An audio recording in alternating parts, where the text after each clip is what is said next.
இந்திரா காந்தி பிரதமராக இருந்தபோது நிலவிய எமர்ஜென்சி சூழல் தற்போது தமிழ்நாட்டில் நிலவுவதாக கடிந்துரைத்துள்ள பாஜக தலைவர் நயினா நாகேந்திரன் ஏப்ரல் 23ஆம் நாளுக்கு பிறகு இந்த எமர்ஜென்சி காலம் முடிவடையும் என்று தெரிவித்துள்ளார்.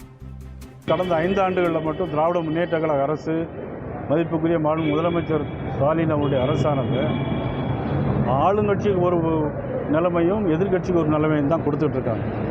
எதிர்கட்சிக்கு ஒரு கூட்டம் நடத்தணும்னா நீதிமன்றத்துக்கு போய் நீதிமன்றத்துடைய ஆணை வாங்கி தான் கூட்டம் நடத்த வேண்டிய சூழ்நிலை இருக்கிறது. அதே மாதிரி பத்திரிகை துறை, ஊடகத்துறையை பொறுத்த மட்டும் நீங்கள் நிறைய உங்கள் ஊடகத்திலே நிறைய பேர் அடி வாங்கியிருக்கிறீங்க. நிறைய அடி வாங்கி ஆஸ்பத்திரியிலிருந்து அவங்க மேலேயே கேஸ் போட்டிருக்காங்க. ஆனால் பாரத பிரதமர் நரேந்திர மோடி அவர்களை பற்றி தவறாக பேசி திமுக அவர்கள் இதுவரைக்கும் எந்த நடவடிக்கையும் எடுக்கலை. ஆனால் திமுக ஆட்சியோ திமுக சேர்ந்தவர்களே ஏதாவது ஒரு சோசியல் மீடியாவில் போட்டால் கூட அவங்க இன்றைக்கி உடனடியாக நடவடிக்கை எடுத்து கைது பண்ணுறாங்க. சவுக்கு சங்கர் இன்றைக்கி தமிழ்நாட்டிலே நுழைய முடியலை.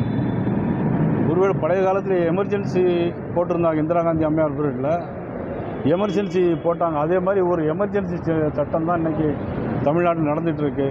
ஏப்ரல் 23ஆம் தேதி பிறகு அது முடிவடையும்.